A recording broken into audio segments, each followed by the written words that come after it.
Assalamualaikum warahmatullahi wabarakatuh. Perkenalkan, nama saya Saskia Mbak Putri dengan NIM 023. Saya Niken Laras Oktaviani dengan NIM 024. Saya Zelviana Branda dengan NIM 022. Kami di sini akan memenuhi tugas perundang-undangan kesehatan yang akan membahas kasus balita yang diberikan obat kadaluarsa di Puskesmas Sebawean Gresik.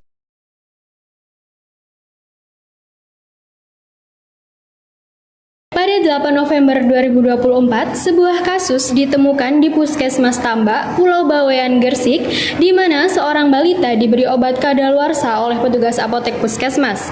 Obat sirup zinc sulfat monohidrat yang diberikan sudah melewati tanggal kadaluarsa, yakni September 2024. Orang tua pasien baru menyadari setelah memberikan obat tersebut bahwa obat itu kadaluarsa yang menimbulkan kekhawatiran akan resiko kesehatan bagi anak mereka. Puskesmas kemudian mengganti obat tersebut dan melakukan evaluasi terhadap kelalaian petugas. Dalam kasus ini, Puskesmas Tambak mengakui kelalaian petugas selama memberikan obat kadaluarsa kepada pasien balita. Berdasarkan pengaturan BPOM nomor 3 tahun 2017, obat yang sudah kadaluarsa tidak boleh beredar atau diberikan kepada pasien.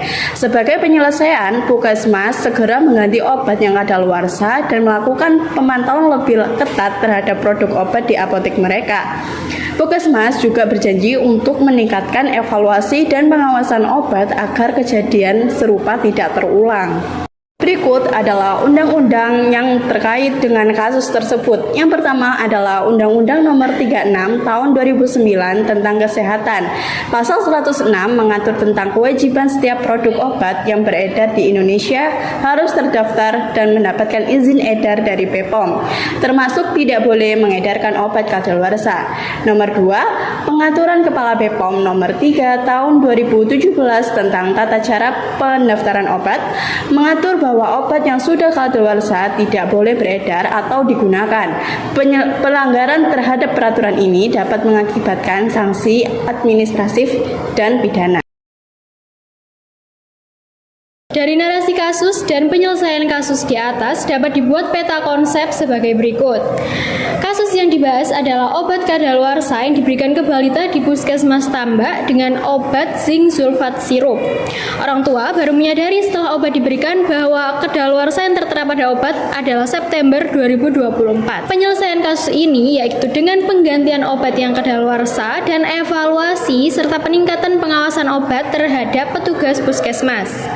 Sanksi yang dapat diberikan yakni teguran dan evaluasi terhadap petugas Puskesmas.